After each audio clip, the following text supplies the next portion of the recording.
Hey guys, welcome back to Mo's Game Table. Today we're going to take a look inside Men of War, Solitaire Tactical Book Wargame, Module 1, Rhodesian Bush War, Forward Together.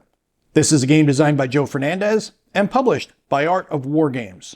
Now I know I'm a little late to the party. A bunch of other content creators have already covered these book games.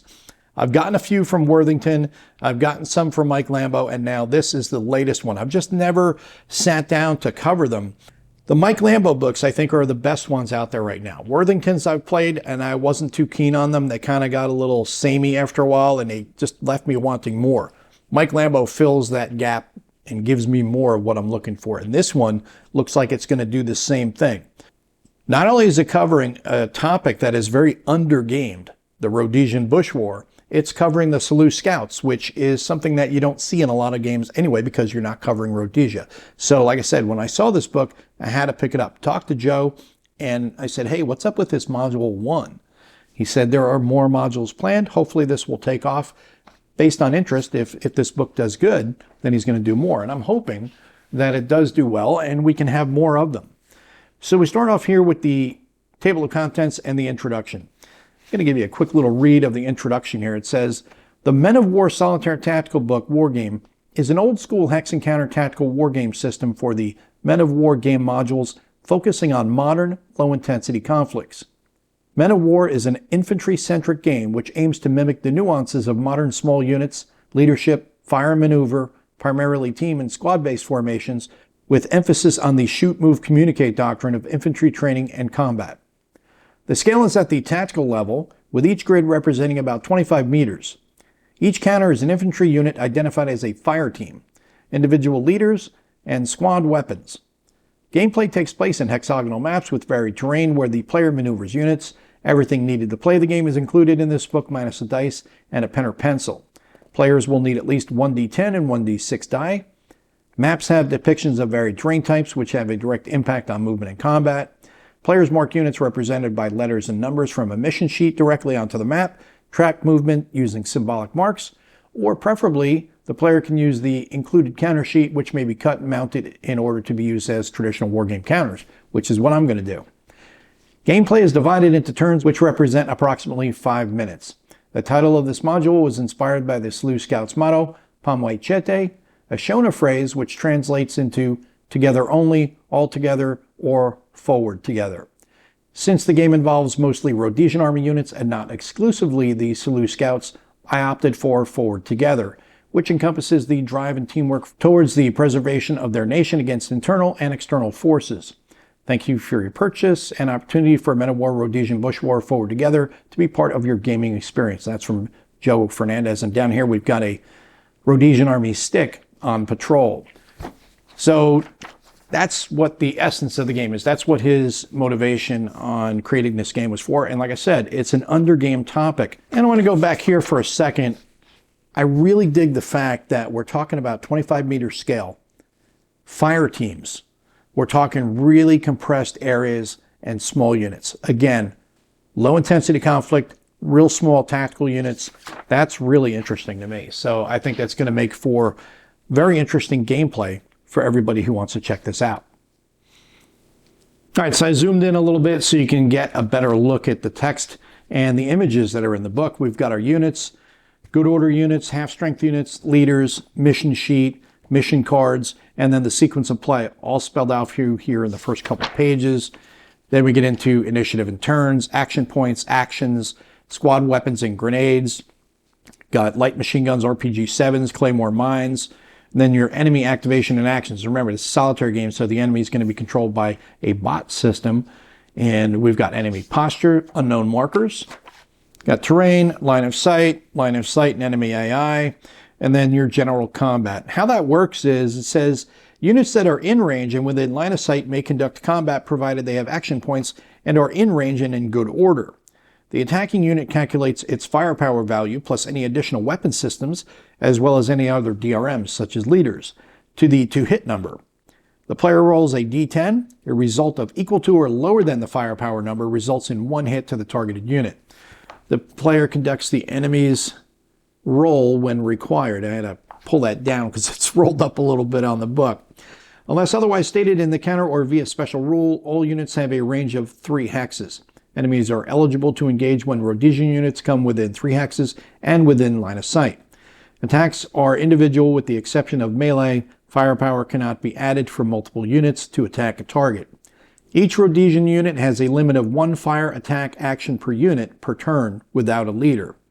So apparently leaders are going to give you more because it says see leaders. Attacks cost 1 action point each. Then we get into melee, casualties, rally check, radio communications, fire support.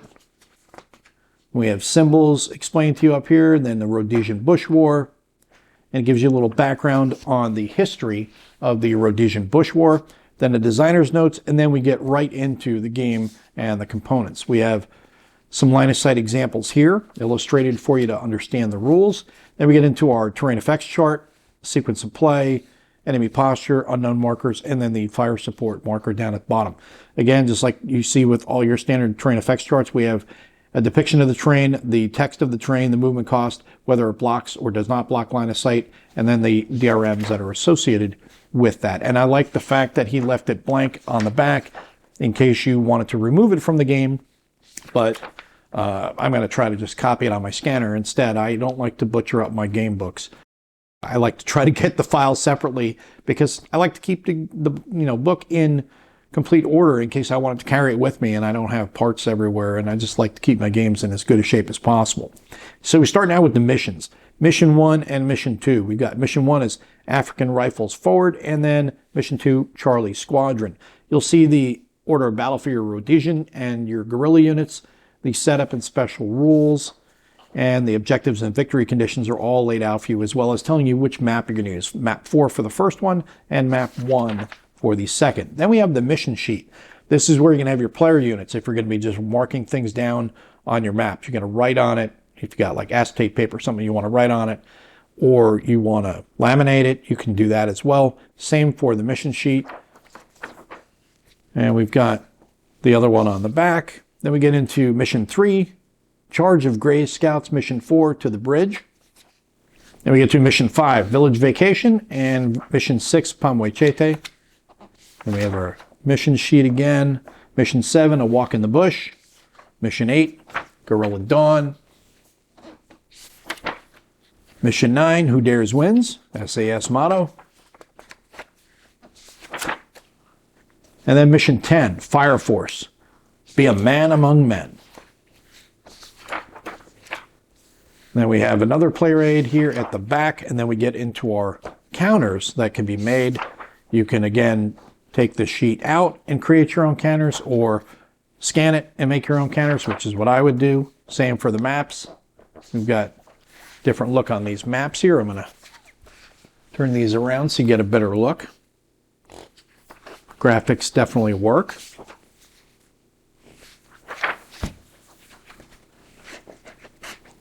Look pretty good. I mean, obviously, this is going to be a solitaire game, so you don't necessarily need to have that high-res images for these maps, but I like the look. It's got that old school feel to it, which is what I think Joe's really going for here, and he's capturing that very well. And we've got, I think that's the player aid that you'll be using for your mission briefing and the different units so you can lay them out when you're setting up the missions. Some more maps. A bunch of maps in this game, that's for sure. Definitely did not shortchange us on the maps. Be a man among men. The Rhodesian Army offers you an interesting and varied career with new allowances for fighting troops. For further details, contact the Army Careers Officer, Philip South Gordon Ave, Box 8138 Causeway. We got a couple of blank pages, and then we're at the back of the book. And on the back here, it gives the same blurb that we already saw. And it says here, the first module, Rhodesian Bush War Forward Together. The player controls Rhodesian security forces attempting to eradicate an ever-threatening insurgency backed by communist superpowers. The scale of the game is at the tactical level, with each grid representing 25 meters, turns representing a few minutes, and units representing teams of 2 to 4-man sticks. A dynamic enemy artificial intelligence bot keeps the player guessing enemy disposition on every turn. And then we have our features and included. It says 6-page rulebook, 2 player aids, 11 mission sheets, 10 mission cards, plus 2 additional blank do-it-yourself cards. And then we have the 104 counters, 90 status markers, and 2 sets of 4 maps. So quite a bit in this one book. And like I said, I talked to Joe after I'd gotten this book in, and he said that he was looking to get some good feedback on this and try to implement any changes that may need to be changed, or anything that would make the game even more appealing to people for the next in the series. So hopefully we'll get more people playing this and we'll get some feedback into him, and if there's anything that needs to be tweaked, he can tweak it. The other thing he's going to do is he is going to put the PDFs of the counters up on the BGG site, on the game page for BGG, which is great, because I was like, hey man, I really don't want to cut up this book and create my own counters. So he's going to put the PDFs up there, which I think is great. We can download the PDFs and create our own counters that way, because I don't like to mess with the masters. And that's one of the things where I'm kind of split personally on book games. I think they're great, but when you have parts of the game that I've got to take out and I've got to craft and make my own counters and stuff, I think PDFs definitely need to be provided for that, because I don't want to cut up my master, even if it's just to scan things in that may not scan really well from the book. I would prefer a PDF download. I think that's where it would be most beneficial. But it's great to see this covered here, the Cello Scouts here for the Rhodesian Bush War, and I'm looking forward to getting this one on the table and checking it out here pretty soon as I can create some counters, and hopefully that will be approved on the BGG files section by the time this video comes out, so everybody can download those counters, and when they get the book, they'll have their counters ready to rock and roll for this game. Well, I hope that helps you guys out if you've been curious about this one. If you have any comments or questions, post them down below. Thanks for tuning in, guys. See you next time.